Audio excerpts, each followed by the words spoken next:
আমি অমৃতের সাথে কথা বলছি।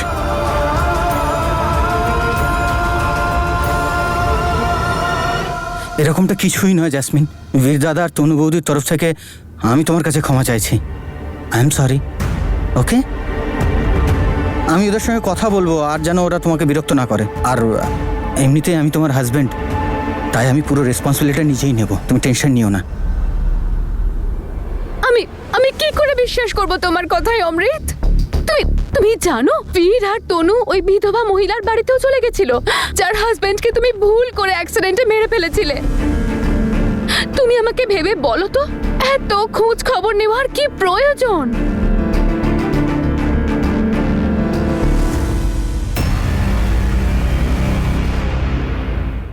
I am sorry. ওকে, আমি ওদের সঙ্গে কথা বলবো আর যেন ওরা তোমাকে বিরক্ত না করে। আর এমনিতেই আমি তোমার হাজব্যান্ড, তাই আমি পুরো রেসপন্সিবিলিটি নিজেই নেব, তুমি টেনশন নিও না। আমি কি করে বিশ্বাস করব তোমার কথায় অমৃত?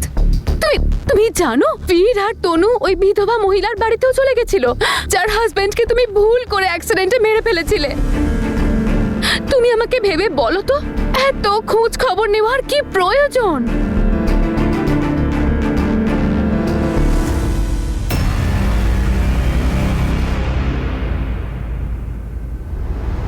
শোনো অমৃত, আমি নিজেকে অনেক কন্ট্রোল করার চেষ্টা করছি, কিন্তু যদি বীর আর তনু আমাকে বিরক্ত করা বন্ধ না করে, তাহলে আমি কিন্তু তোমাকে ছাড়বো না, বুঝতে পেরেছো?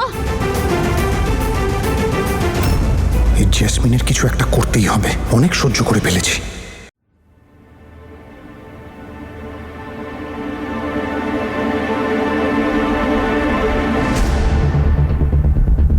সরি সরি সরি, আসলে আমি একদম চাইনি যে আমি তোমাকে এভাবে ভয় দেখাই বা হুমকি দিই, কিন্তু আমি কি করব? বীর আর তনু সব সময় আমাকে বিরক্ত করছে, সেই জন্যই আমার মাঝে মধ্যে রাগ হয়ে যায়। আর সরি।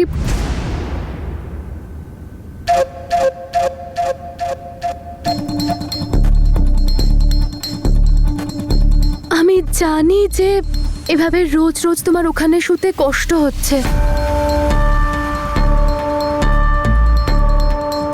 আজ তুমি এখানে শুয়ে পড়ো। আসলে আমি কাল রাত্রে দেখেছিলাম তুমি ঠিক করে ঘুমোতে পারোনি। আমি না রাত্রে অনেক ভয়ঙ্কর স্বপ্ন দেখি। আমি না প্রতি রাত্রে দেখি আমার পেছনে মশাল নিয়ে কেউ যেন দৌড়চ্ছে। অমৃত, কি সব কথা বলছো তুমিও? জ্যাসমিনের মতন বউ থাকতে তোমার ভয় করছে? নেক্সট টাইম যখনই তোমার ভয় করবে, তুমি আমার নাম নেওয়া শুরু করে দিও। আমি তোমার মাথায় একটু তেল মালিশ করে দিচ্ছি, বসো।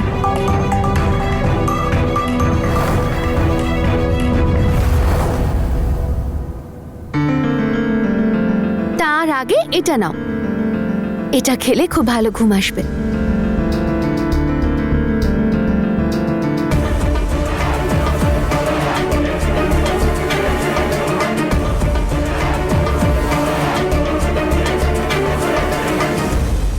কতটা ভাবে আমাকে নিয়ে জ্যাসমিন, মনে হচ্ছে সত্যি জ্যাসমিন বদলে যাচ্ছে।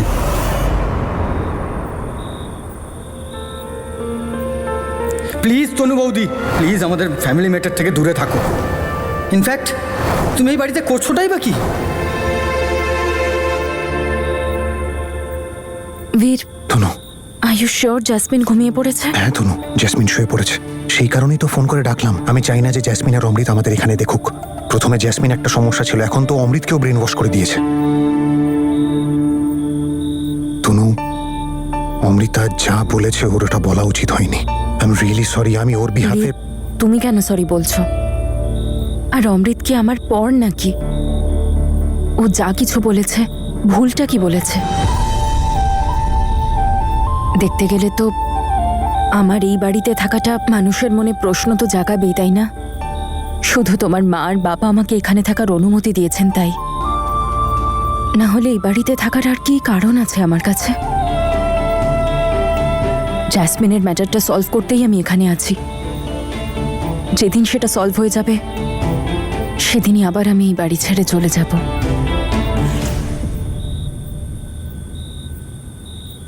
আই এম সরি তনু। আজ আমার জন্য তোমার এখানে থাকাটাও প্রশ্নের মুখে দাঁড়িয়েছে। যেইভাবে আমার প্রত্যেকটা প্রশ্নের উত্তর তুমি, আমিও যদি তোমার মতো হতে পারতাম, আমিও যদি তোমাকে এই বাড়িতে তোমার প্রাপ্য সম্মান আর অধিকারটা দিতে বীর, পারতাম। এখন আমরা নিজেদের ব্যাপারে নয়, শুধু অমৃতের ব্যাপারে ভাববো। জ্যাসমিনের হাত থেকে ওকে ছাড়াতে হবে যেভাবেই হোক। বাবার হারিয়ে যাওয়া মান সম্মান সব ফিরিয়ে দিতে হবে। যেটা চাই না সেটাও এখন করতে হচ্ছে। কখনো ভাবিনি যে এমন দিন আসতে পারে। বাবার এই অবস্থা আমি আর দেখতে পারছি না। বাবার এইরকম অসহায় অবস্থা, সবকিছু দেখার পরে উনি শুধু চুপ করে আছেন, কিচ্ছু বলছেন না। তুমি জানো তনু, বাবার চোখে কখনো জল দেখিনি, কিন্তু যবে থেকে জ্যাসমিন এসেছে না, না ওনার কথায় আগের মতো সেই গর্জন আছে, আর না চলনে সেই দাপট। যতটুকু রয়ে গেছে সেটা চোখের জল। বীর, কি করছো? তুমি এভাবে হেঁটে যেতে পারো না বীর।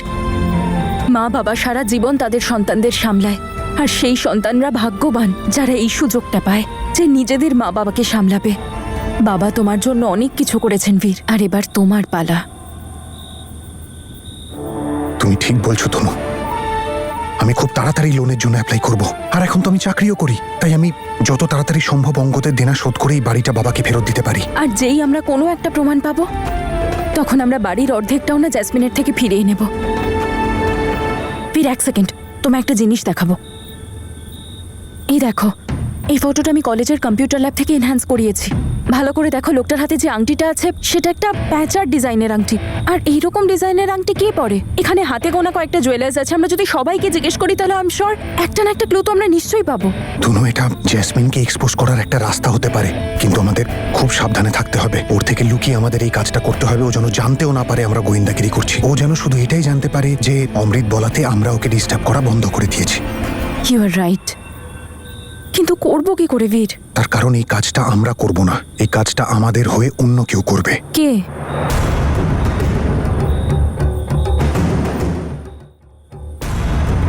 বুঝো, বুঝোর সাথে কথা বলা যাক। গ্রেট আইডিয়া, আমি এক্ষুনি ওকে কল করছি। ওয়েট ওয়েট ওয়েট, দাঁড়াও দাঁড়াও, অনেক রাত হয়ে গেছে, এখন কল করাটা ঠিক হবে না, কাল কথা বলি।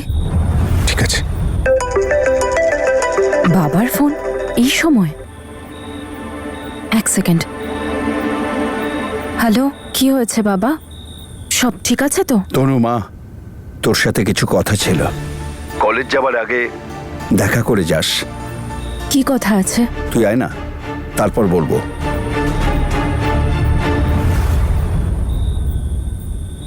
এমন কি কথা বলার আছে যে এত রাতে? কি হয়েছে তনু? অলোকে? বাবা ফোন করেছিল, কাল একটু বাড়ি যেতে বলেছে, বলছিল কোনো দরকারি কথা আছে। হয়তো আমিও জানি যে বাবা কি বলতে চাইছে। বীর, এখন আমাদের দুজনের বাবারই আমাদেরকে প্রয়োজন।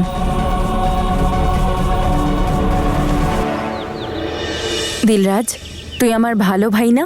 তাহলে আমার কথা শুনবি, এরপর থেকে আর কারোর সাথে ঝগড়া করবি না, ওকে? তুই চাস তো তোর দিদিকে যেন কেউ কিছু না বলে? তাহলে ক্লাসে ফার্স্ট হয়ে দেখা।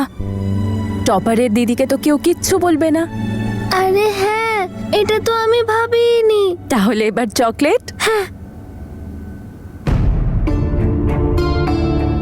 এবার আমি তাড়াতাড়ি পড়তে গুড যাচ্ছি। বয়।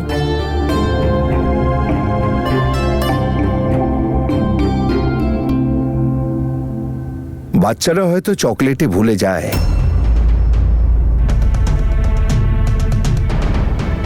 এ তো বড়রা নয়।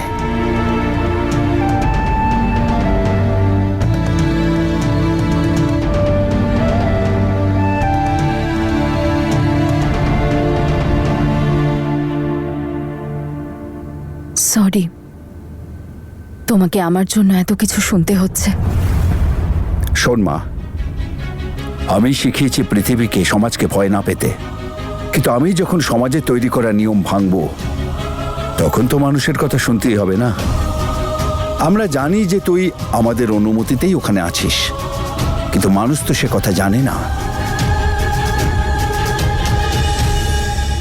আর মানুষ যখন আসল বিষয় জানে না, তখন তারা নিজের মতো গল্প বানিয়ে নেয়। তাই আমি কাউকে আর কোনো রকম সুযোগ দিতে চাই না যে তারা এই বিষয় নিয়ে কোনো রকম কথা বলুক।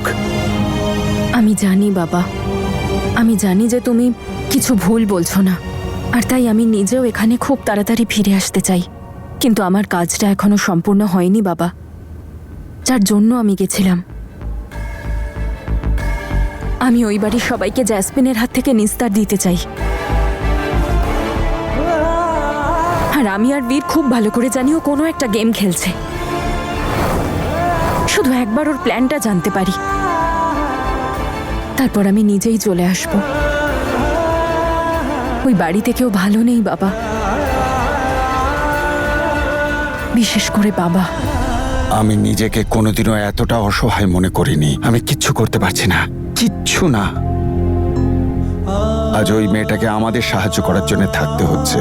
তোরা দুজন যতটা পারছিস চেষ্টা করছিস, শুধুমাত্র আমি অসহায়ের মতো বসে রয়েছি। লজ্জা হয় নিজের প্রতি। কিরকম বাবা আমি, কিরকম স্বামী, কিরকম ছেলে যে নিজের পরিবারের আশ্রয়টুকু বাঁচাতে পারে না। তোদের সকলকে দেওয়ার মতো আমার কাছে আর কিচ্ছু নেই।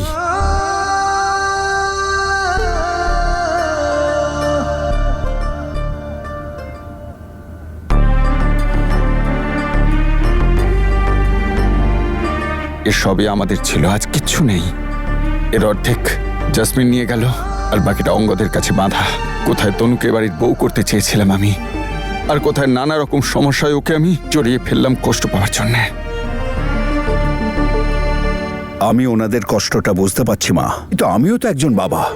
বাবা হিসেবে আমারও তো কিছু দায়িত্ব আছে। তোর জন্য ছেলে দেখছি, এরপর তোর বিয়ে দেব। আর লোকে যদি আমাকে প্রশ্ন করে তোকে ছেড়ে দেয়া স্বামীর সাথে কেন তুই আছিস, কি জবাব দেব ওনাদের আমি?